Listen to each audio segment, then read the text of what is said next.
और आइए शुरू करते हैं आज की हमारी कवर स्टोरी।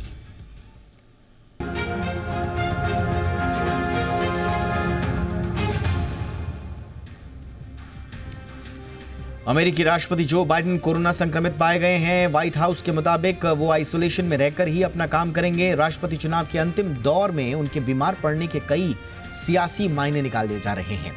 सबसे बड़ा सवाल तो यही है कि क्या बाइडेन राष्ट्रपति पद की रेस में बने रहेंगे और क्या कमला हैरिस अब उम्मीदवारी की रेस में शामिल हो गई हैं।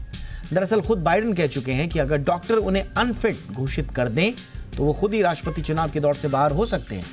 आज हम अमेरिका में राष्ट्रपति चुनाव की नब्ज टटोलने की कोशिश करेंगे, पूरा विश्लेषण करेंगे, जानेंगे बाइडेन बीमार अब किसके आसार। लेकिन पहले ये रिपोर्ट। अमेरिकी राष्ट्रपति जो बाइडेन कोरोना वायरस की चपेट में आ गए हैं। सोशल मीडिया प्लेटफॉर्म एक्स पर उन्होंने इसकी जानकारी दी है। जो बाइडेन ऐसे वक्त कोरोना वायरस से संक्रमित हुए हैं जब उन पर राष्ट्रपति पद की उम्मीदवारी से पीछे हटने का दबाव बनाया जा रहा है। बाइडेन को जुकाम और थकान जैसे लक्षण बताए जा रहे हैं। हालांकि बाइडेन का कहना है कि संक्रमित होने के बावजूद वो खुद को फिट महसूस कर रहे हैं। अमेरिका में मौजूदा डेमोक्रेटिक राष्ट्रपति जो बाइडेन और रिपब्लिकन पूर्व राष्ट्रपति डोनाल्ड ट्रंप के बीच चुनावी मुकाबला होना है।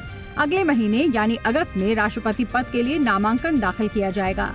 कहा जा रहा है कि पार्टी के अंदर बाइडेन के खिलाफ उठ रही आवाजों के बाद वो राष्ट्रपति पद की दौड़ से बाहर हो सकते हैं। हालांकि बाइडेन ने साफ कर दिया है कि वो तभी दौड़ से हटने पर विचार करेंगे जब तक डॉक्टर नहीं कह देते कि उन्हें कोई स्वास्थ्य संबंधी दिक्कत है। एक तरफ बाइडेन के राष्ट्रपति पद छोड़ने की बात कही जा रही है तो दूसरी तरफ उपराष्ट्रपति कमला हैरिस को उनके विकल्प के रूप में देखा जा रहा है। अमेरिका में चुनावी माहौल के बीच एक अमेरिकी चैनल ने पोल कराया जिसमें कुल 588 सीटों में से ट्रंप की रिपब्लिकन पार्टी को 330 और बाइडेन की डेमोक्रेटिक पार्टी को 208 सीटें मिल सकती हैं। ये पोल ट्रंप पर हुए हमले के बाद किया गया है। अमेरिकी राष्ट्रपति चुनाव को लेकर दुनिया भर में जिज्ञासा है क्योंकि इस बार के चुनाव में जबरदस्त ध्रुवीकरण देखने को मिल रहा है और इसी बीच ट्रंप की हत्या की कोशिश से चुनावी माहौल गर्म हो गया है। हालांकि इस बार कई तीसरे पक्ष के उम्मीदवार भी चुनाव मैदान में हैं, जिसमें Marianne Williamson, Robert F Kennedy junior, Cornel West, Green Party की जिल स्टीन और चेस ओलिवर शामिल हैं। हालांकि अमेरिका में चर्चा इस बात पर ज्यादा हो रही है कि क्या राष्ट्रपति पद के लिए बाइडेन रेस में बने रहेंगे या नहीं।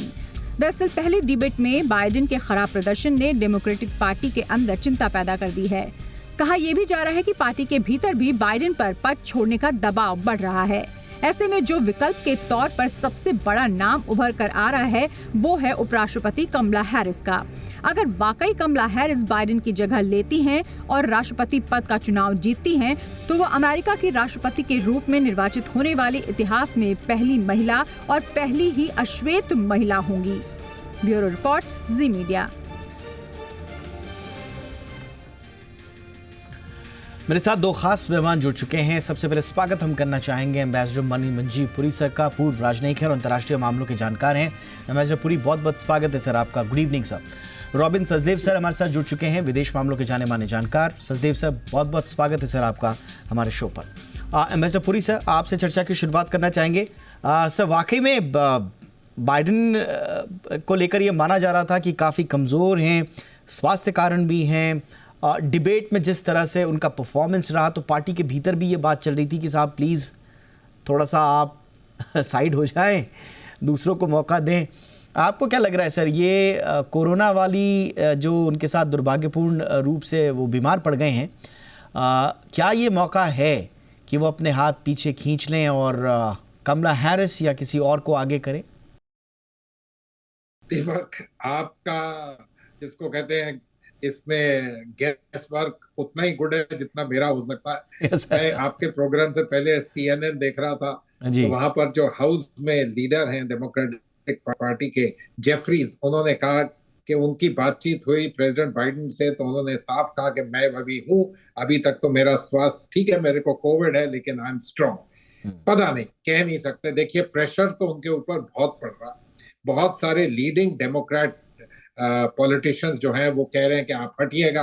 वो समझते हैं कि बाइडेन के लिए अब चुनाव जीतना मुश्किल है और इसलिए कमला हैरिस का नाम भी आगे लगाया जा रहा है। उसका एक कारण, एक टेक्निकल कारण भी, वो ये है कि वो टिकट पे हैं और इस टिकट के कारण बहुत सारी फंड रेजिंग हो चुकी है। और अगर टिकट का कंप्लीट चेंज हो जाए तो पता नहीं कि वो फंड्स जो रेज हुए हैं फॉर दिस कैंपेन वो कहाँ जाएं और क्या हो. So there are lot of these technical issues. कह नहीं सकते. वैसे तो अभी तक बाइडन अपनी तरफ से तो काफी स्ट्रांग है, लेकिन ये एक बहाना है कोविड का, या कोविड को लेके एक बहाना बनाया जा सकता है कि ग्रेसफुली एग्जिट हो. ये पता नहीं है, देखना पड़ेगा दीपक. अगले कुछ दिनों में हमें पता चलेगा जबकि डेमोक्रेटिक पार्टी की अपनी नेशनल कन्वेंशन हो. एब्सोल्युटली. देखिए, जो वहाँ पर जो सीनियर डेमोक्रेट्स हैं, जितना मैं रिपोर्ट पढ़ पा रहा हूँ सचदेव सर, जैसे कि बता रहा था कि अंदर से प्रेशर है.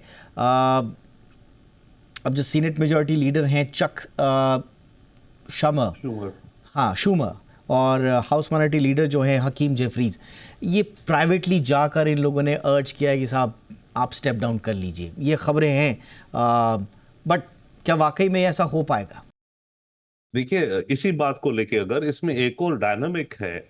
डायनामिक ये है कि इलेक्शन केवल प्रेसिडेंट की नहीं हो रही है. अमेरिका में जो इलेक्शन हो रही है इस समय, जो उनका यूएस कांग्रेस कहलाती है, यानी कि यूएस हाउस ऑफ रिप्रेजेंटेटिव्स के 435 मेंबर्स की भी इलेक्शन है हर 2 साल में. जैसे हमारी लोकसभा है, वहां हर 2 साल में उनकी भी इलेक्शन है. और जो सेनेट है, अपर हाउस जैसे राज्यसभा, उसमें 100 मेंबर होते हैं, उसमें से 1/3 मेंबर की हर 2 साल होती है इलेक्शन. तो प्रॉब्लम ये हो रही है अब, ये जो मेंबर्स ऑफ कांग्रेस हैं और मेंबर्स ऑफ सेनेट हैं, वो ये भी कह रहे हैं, केवल ये नहीं कि बाइडन के हारने के चांसेस कम है, बात ये कि अगर बाइडन प्रेसिडेंट की इलेक्शन लड़ते हैं तो डाउन बैलेट जिसे कहा जाता है ना, जो एमपीज अपनी इलेक्शन लड़ रहे हैं, उनकी इलेक्शन के चांस भी कम हो जा रहे हैं. और खास करके जो कि पिवट स्टेट्स हैं. तो इसमें नेक्स्ट प्रॉब्लम ये है कि अमेरिका का जो 3 सिस्टम है, एक तो प्रेसिडेंट की पावर है, दूसरी कांग्रेस की पावर है, लोअर हाउस ऑफ रिप्रेजेंटेटिव और अपर सेनेट. अगर अभी भी लोअर हाउस में रिपब्लिकन मेजॉरिटी में है, अगर वो रह गए, और अपर जो है सेनेट, उसमें भी अगर डेमोक्रेट्स और हार गए, अभी 50-50 और कमला हैरिस एक अपना फाइनल वोट डालती हैं, तो अगर सेनेट में भी रिपब्लिकन बढ़ गए, तो total American machinery, legislative and executive Republicans के कंट्रोल में आ जाएगी. तो और इन लोगों को अपनी इलेक्शन की भी चिंता है. तो इसलिए जो मेंबर्स ऑफ हाउस कांग्रेस हैं, वो अपनी इलेक्शंस को बचाने के लिए भी, और ये रैशनल देते हुए, सही रैशनल है कि अगर हम लोग हारते गए तो ये तीनों विंग्स जो अमेरिकन गवर्नमेंट के हैं, जुडिशरी को आप अलग रखिए, जो इलेक्टेड विंग है यूएस कांग्रेस, इसमें दोनों लोअर हाउस अपर हाउस में रिपब्लिकन डोमिनेट कर जाएंगे टोटल, और उधर ट्रम्प व्हाइट हाउस में होगा, तो ये तो पूरा कहर डाल देंगे देश के अंदर. इनकी ये दलील है. So that is the situation where Biden is. And absolutely, as ambassador Puri अभी कह रहे थे कमला हैरिस की बात को लेके, इस कैंपेन के पास करीब $200 मिलियन फंड है इस समय. अब अगर बाइडन हट जाते हैं तो अगर कमला हैरिस रहती हैं, क्योंकि टिकट ज्वाइन थी, तो वो $220 मिलियन कमला हैरिस के कैंपेन अपनी एडवर्टाइजिंग के लिए इस्तेमाल कर सकता है. अदरवाइज अगर कमला हैरिस नहीं बनती, वो $220 मिलियन एक अलग अकाउंट में चला जाता है, सुपर पैक कहते हैं उसे. उस अकाउंट से वो खर्च हो सकता है प्रमोट करने के लिए पॉलिसीज को, ऊपर इंडिविजुअल को नहीं. मानिए कल को कोई मिस्टर ए और मिस बी डेमोक्रेटिक कैंडिडेट बन गए, राइट, तो वो जो 220 मिलियन है, वो इंडिविजुअल ए जिंदाबाद नहीं लिखवाएगा टीवी में, पर वो जो ए की पॉलिसीज है, मानो for abortion and for immigration जो भी हैं, फॉर हायर, वो पॉलिसीज पे एड दे सकता है. तो अगला जो प्रेसिडेंट का कैंडिडेट होगा, उसे दोबारा पैसे इकट्ठे और करने होंगे, ताकि वो अपने काम पर अपना नाम और अपनी पिक्चर टीवी और एड्स में निकाले. So, एक वो प्रॉब्लम है. दूसरी कोई प्रॉब्लम कमला हैरिस के हटाने पर ये है, हटाने पे इन द सेंस कि अगर उनका चांस है, वो एक वुमन है और ब्लैक है. तो अगर बाइडन स्टेप डाउन कर देते हैं, तो फिर तो है ना, हैरिस भी हो सकती है, कुछ और भी है वो भी हो सकते हैं. अब पार्टी को ही डिसाइड करना पड़ेगा, जो भी ये मेथड बनाएंगे कि कौन हो हमारे प्रेसिडेंट वीपी.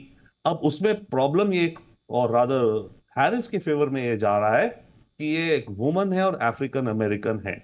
अगर इनको हटा दिया टिकट से, डेमोक्रेट ने कोई नई बनाए प्रेसिडेंट और वाइस प्रेसिडेंट की नई 2 नए बंदे कर दिए, तो अफ्रीकन विमेन स्पेशली बहुत ज्यादा मूव अवे कर जाएंगे. उन्हें लगेगा कि हमारे को डिसरिगार्ड किया गया है. तो इसलिए कमला हैरिस का टिकट पे रहने का ये एडवांटेज है कि वो जो पैसा है वो अपने शक्ल, अपने पार्टनर की शक्ल को प्रमोट करने में इस्तेमाल कर सकती हैं, that is one. And second, जो अफ्रीकन अमेरिकन वोट है एंड स्पेशली विमेन वोट है, विमेन अफ्रीकन वोट है जो अमेरिकन, वो फिर भी जितना भी है इनके साथ रहेगा। एब्सोल्युटली। और ये बड़ा इंटरेस्टिंग है कि कुछ दिनों पहले एक कार्यक्रम को संबोधित करते हुए बाइडेन साहब ने कमला हैरिस का नाम के आगे राष्ट्रपति भी जोड़ने की, उन्होंने कहा कि ये एक महान उपराष्ट्रपति तो हैं ही, लेकिन एक महान राष्ट्रपति भी बन सकती हैं। तो तब से कयास लगाए जा रहे थे कि शायद अगर स्टेप डाउन करते हैं बाइडेन साहब तो क्या कमला हैरिस उनकी सक्सेसर के रूप में आएंगी या क्या होगा। बट देखते हैं कि क्या होता है। बट जो एम्बेसडर पुरी सर, इससे डायनामिक्स किस तरह से बदलेंगे, एक संभावना जो वहाँ पर जताई जा रही है, ये तो हमने बाइडेन साहब का पक्ष जानने की कोशिश करी, लेकिन एक्चुअल में जब से ट्रंप साहब पे जो असैसिनेशन अटैम्प्ट हुआ है उसके बाद से उनकी लोकप्रियता भी धीरे धीरे बढ़ रही है। तो ऐसे में अगर ट्रंप साहब आते हैं और एक संभावित सत्ता परिवर्तन वहां पर होता है और उनके साथ जोड़ीदार आते हैं जेडी वेंस, तो फिर क्या वहां की डायनामिक्स होगी। और अभी इस स्थिति में आप ट्रंप की दावेदारी किस तरह की देख रहे हैं सर? दीपक, देखिए, जैसे आपको बड़ी अच्छी तरह अभी समझाया हमारे कॉलीग ने, देखिए वहाँ काफी पेचीदा मामला है और इन सम सेंसेस लोग ये कहेंगे कि डेमोक्रेटिक पार्टी जो है वो अपने आप ही अपने चाल के दायरे में फंस गई। बाइडेन साहब की सेहत या मेंटल एबिलिटीज, कोविड, जो भी आप कहें, दूसरी तरफ डोनाल्ड ट्रंप जो एक दोषी ठहराए गए हैं, लेकिन उसके बावजूद उनका जो अपना बेस है वो स्ट्रांग ही हुई जा रहा है। और ये जो अटैक है इससे होता क्या है, कई सारे लोग जो हैं जिसको कहते हैं rally along the flag, flag के पीछे खड़े हो जाते हैं कि भाई कुछ हमारा नेशनलिज्म एक किस्म से उभर के आ जाता है। So this is the basic situation. अब क्या होगा, बात क्या होगी, देखिए, what is the sort of feeling among lots of people कि डोनाल्ड ट्रंप और जेडी वैंस अगर आए तो ये लोग क्या करें। Let's look at some very basic ones. एक कि इमिग्रेशन, जिसमें वो बहुत बड़ा अटैक बाइडेन और उनकी डेमोक्रेट एडमिनिस्ट्रेशन पे लगाते हैं, उस पे वो बहुत सख्त हो जाएंगे।